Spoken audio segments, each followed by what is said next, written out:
Nah, Ini juga bagus bener. kita ngobrol santai dengan Syamsul atau Abah Tama. Oke. Assalamualaikum warahmatullahi wabarakatuh. Alhamdulillahirrahmanirrahim. Wa ba'du. Bersyukur kepada Allah karena hari ini Allah masih memberikan kita umur panjang, kesehatan. Shalawat dan salam semoga terlimpah ruah bagi Nabi Muhammad sallallahu alaihi wasallam, keluarganya, sahabatnya, dan tentunya kita selaku umatnya yang selalu menantikan syafaat ila yaumil qiyamah. Amin ya rabbal alamin. Bagaimana kabarnya sahabat Wafi Mikrotia Kids? Mudah-mudahan semuanya dalam keadaan baik, sehat, tentunya dalam lindungan Allah Subhanahu wa taala. Pada kesempatan kali ini saya coba ngobrol santai dengan guru dan sahabat saya. Beliau berasal dari Pandeglang juga, dan kebetulan beliau merantau ke Tangerang. Jadi syukur alhamdulillah di sela-sela kesibukannya beliau juga sebagai seorang dosen, Sibuk sebagai pengangguran. dan sangat menggeluti di bidang jurnalistik. Beliau nama Suntama Arif, Abah Suntam, biasa dipanggil Abah Tama. Beliau tinggal di Tangerang ya Kang ya. Nah, Insya Allah untuk sementara. nanti mau di istana ya. Nah, nanti mah tetap ke kampung halaman. Nah, pengalaman oke. Jadi kita coba ngobrol santai lah seputar persoalan-persoalan hidup, karena memang tipikal apa ya, orang yang memang banyak beban gitu. Enggak, saya orang kampung. Orang kampung, bukan orang-orang Orang yang kampung itu berpikirnya ya natural aja. karena biasa makan juga yang alami. Betul. Lidah saya juga tetap, saya dimanapun berada, di rumah mewah, makan mewah pun gitu, tetap nyarinya itu nyari yang kampung, karena back to habit, back to nature. Jadi biar makan pulang ke kampung Enggak. makan aja yang makan kampung. Iya, lidahnya aja lidah kampung. Nah, Kang, malah bersyukur hari ini saya bisa ketemu, saya coba kita ngobrol ya, dan memang saya semacam pengen curhat gitu. Kenapa? Curhat terkait hal-hal yang memang ya Allah gitu, pada siapa harus saya curhat gitu. Ternyata memang Allah berikan hidayah gitu, memang siapa tambah gitu. Nah, jadi di masa pandemi ini Kang gitu. Jujur dari mulai bulan Maret dan sampai ke bulan November, saya sebagai seorang pendidik ya, guru lah di salah satu lembaga pendidikan negeri di Jakarta, dan kebetulan pula di masa pandemi ini memang belajarnya tidak normal, dalam artian ya memang harus berada di rumah dengan aturan-aturan yang memang sudah ada. Dengan PSBB itu kita nggak boleh ada yang namanya tatap muka. Dari 6 bulan ke belakang Belajar di rumah, tapi ketemu mah di luar dengan banyak orang ya. aneh ya, Gitu. tapi ya nggak apa-apa lah. Nah, jadi ada semacam mulai agak jenuh gitu ya. Di sisi lain Jenuh mengajarnya atau jenuh karena kurang itunya, honorariumnya kurang. Yang jelas semuanya. Tapi paling tidak tetap masih bersyukur, kita masih berterima kasih kepada pemerintah, masih tetap memperhatikan kita dengan berbagai ya inisiatif-inisiatifnya lah seperti itu. Tapi apa ya, di kita mulai jenuhnya di hal yang memang penggunaan media gitu. Jadi terkait handphone, jujur lama-lama juga mengalami ngerasa sakit di mata gitu. Terus juga memang tangan agak begitu pegel gitu, walaupun itu tanggung jawab kita sangat menyadari bahwa itu tanggung jawab kita. Tapi kira-kira kan untuk mengobati kejenuhannya itu seperti apa kira-kira kan? Kan kita COVID ini ya, sejak kalau di Indonesia sendiri sejak Januari ya. Iya. Bahkan dari Desember 2020. Sudah ramai di luar ya. Hampir setahun ya. Nah, tapi bagaimanapun kita berharap semua, tidak hanya saya pribadi atau kami hakim terkait ini, semua kita berharap ya sirna. Tapi saya sangat percaya bahwa ini sebenarnya kan sirna, seiring selesainya pilpres di AS gitu. Dan apa yang tentunya yang paling pokok adalah ditemukannya vaksin itu. Vaksin. Gitu. Jadi optimis lah ya. Iya.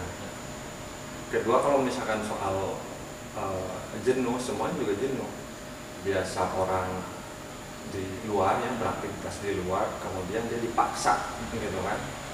Dipaksa, ini melebihi sistem gitu. Biasanya kita dipaksa oleh sistem, ya kan, aturan dan begitu. Tapi sistem juga lawan lagi, dipaksa lagi oleh virus ini, gitu kan? Oleh virus untuk kita terpaksa untuk berada di satu titik, itu misalkan di rumah, gitu kan. Tapi banyak hikmahnya, gitu. Terlepas plus minusnya ya itu pasti, gitu. Cuman, nah selaku sebagaimana pendidik, kita harus tetap optimisnya melalui apa, gitu kan. Kita pertama dari kesadaran dulu, gitu. Kesadaran diri saya aja sebagai pendidik, gitu kan. Kita menyadari bahwa ya tugas kita mencerdaskan kehidupan bangsa. Secuil apapun gitu, pada saat kita memiliki ilmu sedikit pun, gitu kan, itu harus disampaikan. Gitu. Jenuhnya itu pada saat saya pribadi gitu. Jenuhnya itu pada saat kita berpikirnya untuk diri kita aja, gitu. Tapi pada saat kita berpikir untuk orang lain, saya pikir nggak ada jenuh, gitu. Apalagi kita sebagai seorang muslim yang memiliki keyakinan bahwa ada amaliyah ya di situ, itu pasti gitu. Jadi jangankan secuil ya, sedebu gitu, setitik debu pun ketika ada kebaikan itu pasti akan balik lagi ke kita. Jadi sama, memang agak keliru menurut saya kalau misalnya jenuh dijadikan alasan untuk kita bermalas-malasan. Seperti itu. Ya, jadi sebetulnya memang jenuh dalam artian kita agak apa ya, dengan beberapa metode yang sudah kita coba gunakan ya, dengan lewat WA, terus dengan menggunakan Classroom, kadang-kadang memang Zoom kan, gitu. Jadi supaya kita melihat kondisi anak apakah sehat atau sedang ikut belajar atau tidak.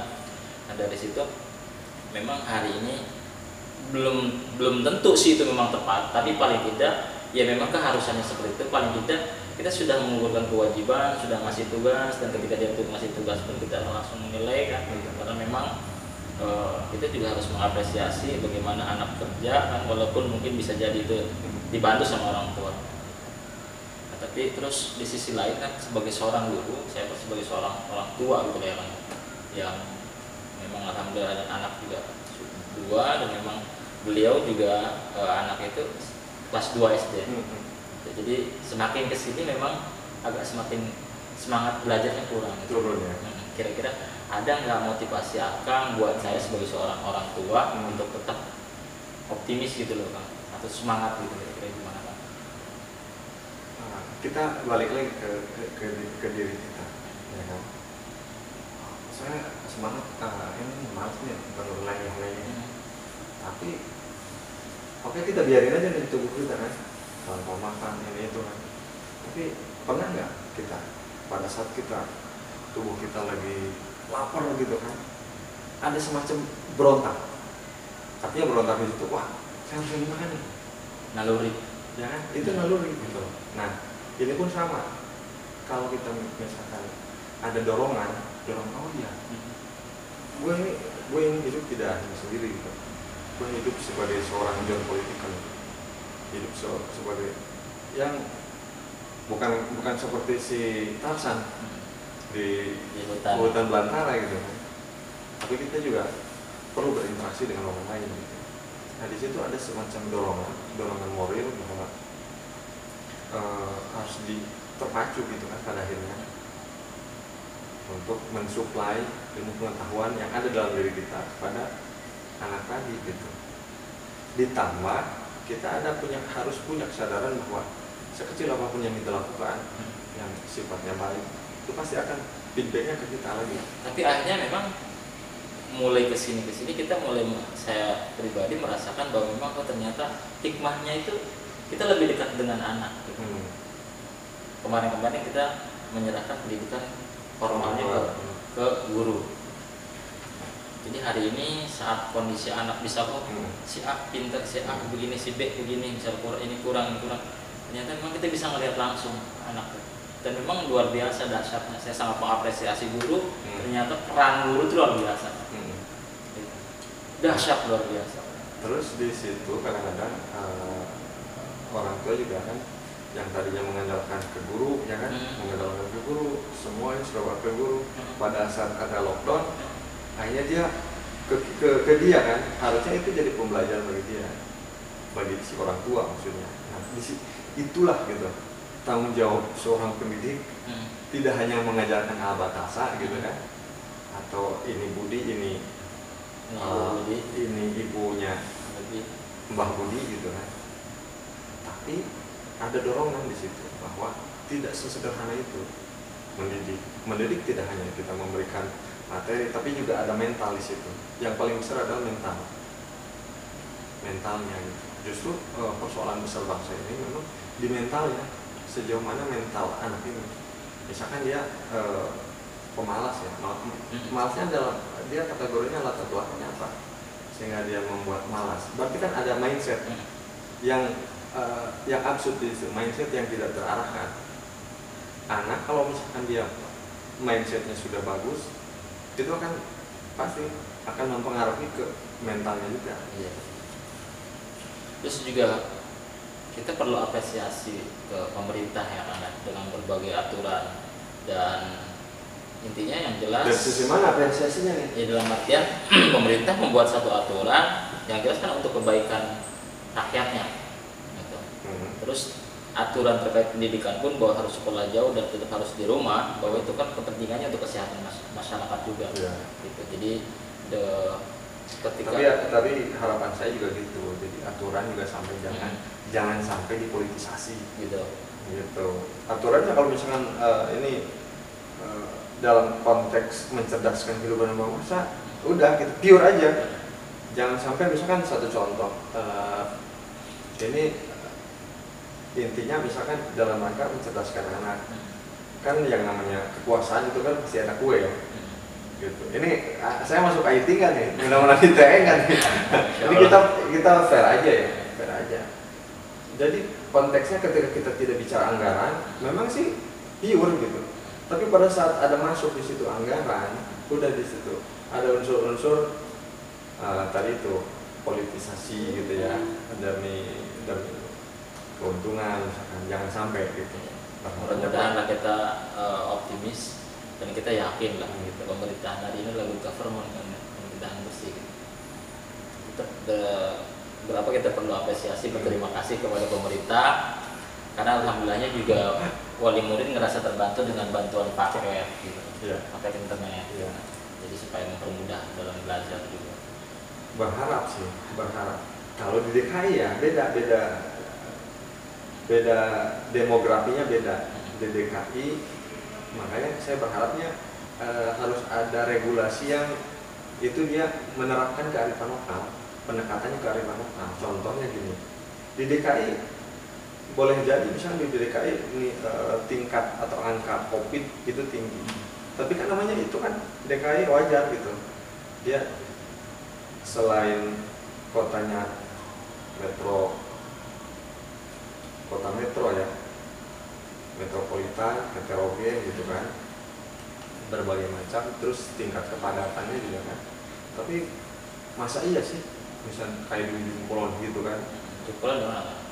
Di ujungnya paling Jawa, ujungnya Pulau Jawa, Pandeglang Selatan ya. Gitu ya, kayak di Sumur misalnya, atau di Cimanggu gitu kan, kalau di Pandeglang gitu kan. Regulasinya sama kan, saya harap ya nggak gitu juga. Tidak gitu. bisa disamaratakan. Ya misalkan gini, di DKI di rumah gitu kan, tapi kan mereka kan komunitas cuma itu doang.